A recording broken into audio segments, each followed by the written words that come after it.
Hello sir, magandang gabi po sir. Sir, ito tanong ko lang po sa inyo sir. Dito po sa nagte-trending ngayon na isang congressman, no? Tanong lang po sir, ano po opinion niyo dito sa inaasal niya po niya? Siya po ba ay may problema o sa pag-iisip para may saltik ko ba?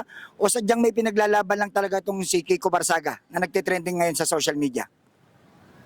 Siguro po may kapansanan po talaga siya.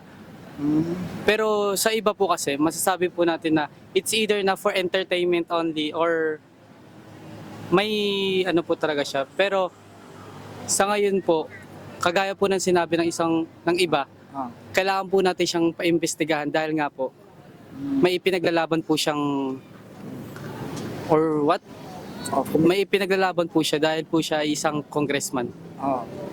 Pero yung attitude niya po, yung way ng expression niya na pinapakita niya sa social media, mga ganyan parang pag-trip-trip niya, tama po ba na gawin niya as a congressman?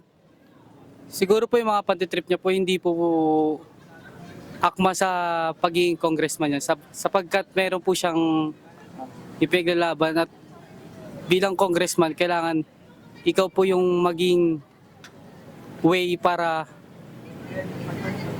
dito para Respeto, no? yes po para po irespeto ng sambayanan tsaka po yung paglalabas po niya ng milyon-milyon na pera isa po yun sa kamalian ng isang tao dahil po may pinaglalaban po kayo kasi nga congressman po kayo.